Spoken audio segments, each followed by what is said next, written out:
Hello friends, अस्तित्व news 22 में आप सभी का स्वागत है। साथियों, हम आपके बीच कुछ नए अपडेट्स लेकर प्रेजेंट हो रहे हैं साथियों। जो कि आज का अपडेट है कि महंगी गाड़ियां, सस्ता cylinder, GST, EPFO, higher pension, क्या क्या बदलाव लेकर आया है ये नया साल, उसी के बारे में हम विस्तृत जानकारी आप सभी साथियों तक साझा करने जा रहा हूं। कृपया आप सभी साथियों से आग्रह है कि चैनल पर यदि आप सभी साथी नए हों तो चैनल को सब्सक्राइब करना ना भूलें, बेल आइकन को भी प्रेस करें ताकि हम आपके बीच ऐसे ही नए अपडेट्स लेकर साथियों प्रेजेंट होते रहें, जिससे आप तक सारे नोटिफिकेशन बहुत ही आसानी से आप सभी साथियों को मिलता रहे। तो चलिए हम आगे बढ़ते हैं। कृपया आप सभी साथी ध्यानपूर्वक सुनने का प्रयास करें।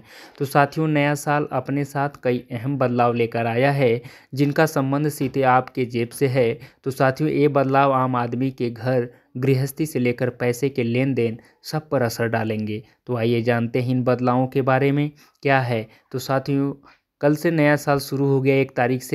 1 जनवरी से यह साल अपने साथ कई बदलाव लेकर आया है। तो साथियों, ये बदलाव आम आदमी के घर गृहस्थी से लेकर पैसे के लेन देन सब पर असर डालेगा। इनमें यूपीआई पेमेंट से लेकर जीएसटी, ईपीएफओ, पेंशन, कारों की कीमतों में बढ़ोतरी और एलपीजी सिलेंडर की कीमत में गिरावट जैसे काफ़ी अहम मसले शामिल हैं। तो आइए जानते हैं इन बदलावों के बारे में विस्तार पूर्वक। तो सबसे पहले हम जीएसटी में एमएफए की बात करते हैं। तो साथियों, 1 जनवरी से जीएसटी से जुड़े कई नियमों में बदलाव हो गया। ई वे बिल और ई इनवॉइस सिस्टम्स के अपडेटेड वर्जन का उपयोग करने के लिए 1 जनवरी से मल्टी फैक्टर ऑथेंटिकेशन साथियों अनिवार्य हो गया है। 1 जनवरी से यह केवल उन टैक्स पेयर्स के लिए अनिवार्य होगा जिनका एग्रीगेट एनुअल टर्नओवर 20 करोड़ रुपए से अधिक होगा। तो अभी यह स्वैच्छिक है। 1 जनवरी से उन्हीं डॉक्यूमेंट्स पर साथियों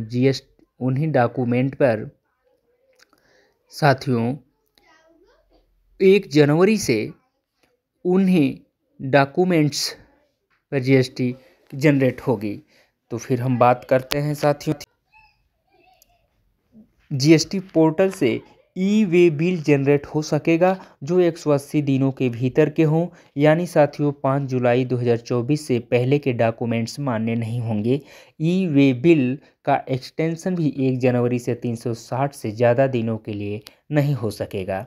फिर हम बात करते हैं किसी भी बैंक से पेंशन की। तो साथियों, ईपीएफओ ने 1 जनवरी से पेंशन का नियम आसान बना दिया है।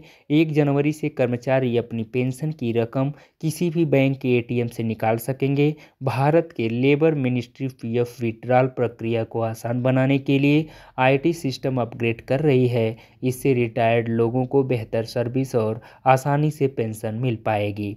फिर साथियों, हम बात करते हैं ईपीएफओ हायर पेंशन की। तो कर्मचारी भविष्य निधि संगठन यानी ईपीएफओ ने बुधवार को नियोक्ताओं को उच्चतर वेतन पर पेंशन के लिए पेंडिंग 3,10,000 से अधिक एप्लीकेशन के संबंध में वेतन डिटेल्स अपलोड करने के लिए 31 जनवरी 2025 तक का समय दिया है।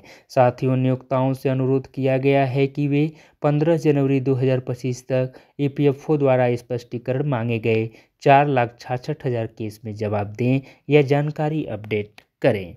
फिर हम बात करते हैं साथियों गाड़ियों की कीमतों में इजाफे की। तो मारुति, टाटा, हुंडई, महिंद्रा और एमजी जैसी बड़ी कार कंपनियों ने ऐलान किया हुआ है कि वो अपनी गाड़ियों की कीमतें 2 से 4% तक बढ़ाएंगी। छोटी कारों से लेकर लग्जरी कार बनाने वाली सभी कंपनियों ने जनवरी से कीमतें बढ़ाने का ऐलान किया है। हालांकि साथियों, कीमतों में कितनी बढ़ोतरी होगी ये अलग अलग कंपनियों में अलग अलग है, लेकिन नए साल में गाड़ी खरीदने वालों को ज़्यादा पैसे तो देने पड़ सकते हैं।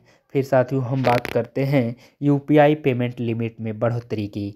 तो साथियों, रिजर्व बैंक ऑफ इंडिया जो आरबीआई ने यूपीआई 123 पे और यूपीआई लाइट के ट्रांजैक्शन लिमिट में बढ़ोतरी का ऐलान किया है। तो यूपीआई 123 पे की प्रति ट्रांजैक्शन लिमिट 5,000 रुपये से बढ़ाकर 10,000 रुपये कर दी गई है। तो ऐसे में यूपीआई लाइट की लिमिट 500 रुपये से बढ़ाकर 1,000 रुपये कर दी गई है। ये बदलाव 1 जनवरी से लागू हो गए। वे यूजर्स जो स्मार्टफोन इस्तेमाल नहीं करते वे अपनी बेसिक या फीचर्स फ़ोन से भी बैंक अकाउंट से पैसा ट्रांसफ़र कर सकते हैं। फिर साथियों, हम बात करते हैं टेलीकॉम यूजर्स के लिए बदलाव की। तो 19 सितंबर 2024 को टेलीकॉम डिपार्टमेंट ने नए नियम जारी किए थे। ये नए नियम 1 जनवरी से लागू हो गए। ये नियम सरकारी ज़मीन पर अंडरग्राउंड केबल नेटवर्क के निर्माण, उपयोग और रखरखाव को कंट्रोल करेंगे। साथ ही इन नए नियमों से जियो, एयरटेल, वोडाफोन और बीएसएनएल जैसी टेलीकॉम कंपनियों को भी अपनी सर्विस बेहतर करने का और मोबाइल टावर्स लगाने में आसानी होगी। फिर हम साथियों बात करते हैं डाकघर योजनाओं पर ब्याज की। तो केंद्र ने पीपीएफ, सुकन्या समृद्धि और डाकघर की बचत योजनाओं सहित स्मॉल सेविंग्स स्कीम्स पर ब्याज दरें नहीं बढ़ाई है। जनवरी में मार्च तक के 3 महीनों के लिए कोई बदलाव नहीं किया गया है। सुकन्या समृद्धि पर ब्याज दर 8.2% और 3 साल के टर्म डिपॉजिट पर 7.1% और पीपीएफ पर यह 7.1% और डाकघर की सेविंग्स डिपॉजिट स्कीम पर 4% बनी हुई है। फिर हम बात करते हैं साथियों गैस सिलेंडर हुआ सस्ता, यानी इस पर भी हम चर्चा करते हैं। तो साथियों सरकारी ILPSU ने एलपीजी सिलेंडर के दामों में थोड़ी राहत दी है। यह राहत सिर्फ कमर्शियल एलपीजी सिलेंडर यानी हलवाई वाले सिलेंडर पर ही मिलेगी। इंडियन ऑयल से मिली जानकारी के अनुसार साथियों आज यानी 1 जनवरी 2025 यानी कल 1 जनवरी 2025 से 19 किलो वाले एलपीजी सिलेंडर की कीमत में कमी की गई है। यह कमी प्रति सिलेंडर 14.5 रुपये यानी 1450 रुपये की हुई। हालांकि घरों में उपयोग होने वाले 14 किलो 200 के प्राइस को एक और 14 किलो 200 किलो के रसोई गैस सिलेंडर के प्राइस को एक बार फिर से जस का तस छोड़ दिया गया है। तो किसानों को भी मिलेगा ज़्यादा लोन, इस पर भी हम बात करते हैं साथियों। तो 1 जनवरी से किसानों को अब बिना गारंटी के 2 लाख रुपए तक का लोन मिल सकेगा। रिजर्व बैंक ने हाल ही में इसके बारे में घोषणा की थी। रिजर्व बैंक ने किसानों को दिए जाने वाले लोन की सीमा को 1,60,000 रुपये से बढ़ाकर 2 लाख रुपये कर दिया है। फिर हम बात करते हैं साथियों अमेजॉन प्राइम में मेंबरशिप में लिमिट तय। तो साथियों अमेजॉन प्राइम की मेंबरशिप में भी आज से बदलाव हो रहे हैं, यानी 1 तारीख से बदलाव हो गए हैं। अब एक प्राइम अकाउंट से केवल 2 टीवी पर ही प्राइम वीडियो देख सकेंगे। अगर उस अकाउंट से तीसरे टीवी पर प्राइम वीडियो देखना चाहेंगे तो इसके लिए अलग से सब्सक्रिप्शन लेना होगा। पहले एक प्राइम अकाउंट से 5 डिवाइस यानी टीवी या स्मार्टफोन तक पर वीडियो देखे जा सकते थे। साथियों अपडेट पे बने रहने के लिए आप सभी का बहुत बहुत धन्यवाद। उम्मीद करते हैं लास्ट तक चैनल पे बने रहे होंगे, अपडेट के बारे में विस्तृत जानकारी आप प्राप्त किए होंगे। साथियों आप सभी से आग्रह है, डिस्क्लेमर में कह सकते हैं कि जो भी सूचना हम आप तक प्रेषित किए हैं वो मात्र इंटरनेट द्वारा प्राप्त की हुई सूचना है। अस्तित्व न्यूज़ 22 इस खबर की पुष्टि नहीं करता।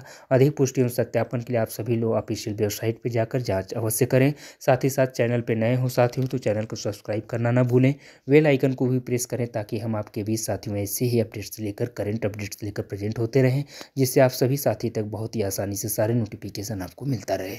तो चलिए आप सभी का हमारे चैनल को बहुत बहुत धन्यवाद साथियों। Thank you so much all of you.